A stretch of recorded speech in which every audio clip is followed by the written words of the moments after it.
Hello दोस्तों, मेरा नाम है आरती और आप देख रहे हैं प्राइवेट जन मैथ आरती मैम। आज की वीडियो में हम आपको कराने वाले हैं नंबर सिस्टम का पार्ट 4।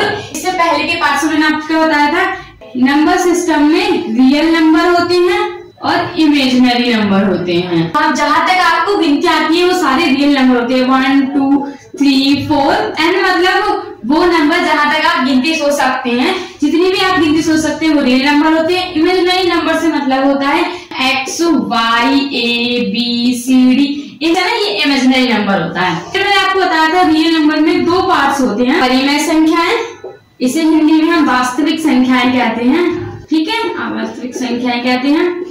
ये परिमेय संख्या यानी रैशनल नंबर, ठीक है, और इसे कहते हैं हम इर्रेशनल नंबर यानी कि अपरिमेय संख्याएं। आज मैं आपको कराने वाली हूँ इर्रेशनल नंबर यानी अपरिमेय संख्याएं क्या होती हैं। आपको अपरिमेय संख्या पहचानने के लिए मैं परिभाषाएं दूंगी, फिर कुछ क्वेश्चंस कराऊंगी ताकि आपको समझ में आ जाए कि अपरिमेय संख्या दिखती कैसे है और होती कौन सी है। अब मैं आपको बताती हूँ अपरिमेय संख्याएं कौन सी संख्या होती है। अपरिमेय संख्या क्या होती है जिसे हम भिन्न के रूप में यानी पी और क्यू के रूप में माप सकते हैं और क्यू 0 नहीं हो सकता, तो वो परिमेय संख्या होती हैं। अपरिमेय में हम ऐसी संख्याएं लेंगे जिसे हम भिन्न के रूप में व्यक्त नहीं कर सकते, यानी कि जिसे हम भिन्न के रूप में प्रेजेंट नहीं कर सकते, दिखा नहीं सकते। तो देखा इसका आंसर जब सॉल्व करेंगे तो मान लीजिए आता है 1 4 2 और ऐसे आता जाता है।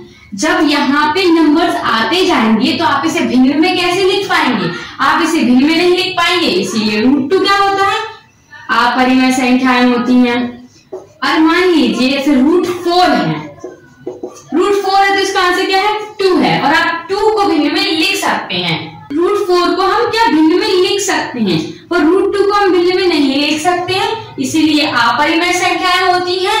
अपरिमेय संख्याओं को कभी भी भिन्न के पूर्णांक में नहीं लिख सकते क्योंकि ये चलता जा रहा है, यानी कि ये पूर्णांक नहीं है, ये पूर्णांक नहीं है, इसीलिए हम इसे भिन्न में भी नहीं लिख सकते, इसे हम भिन्न में नहीं लिख सकते, इसलिए अपरिमेय संख्या है। उम्मीद है आपको अपरिमेय संख्या समझ में आ गई। इसको पहचानते कैसे, इसको हम ऐसे पहचान सकते हैं कि इन्हें कभी भी हम भिन्न में नहीं लिख सकते, ये कभी पूर्णांक नहीं होती, वो सारी की अपरिमेय संख्याएं होती है। अगर आपको हमारी वीडियो पसंद आई हो तो इस वीडियो को लाइक करें, शेयर करें और हमारे यूट्यूब चैनल को सब्सक्राइब करना बिल्कुल भी ना भूलें ताकि इसी तरह की और भी मैथ से रिलेटेड वीडियो आप तक आसानी से पहुंचते रहें।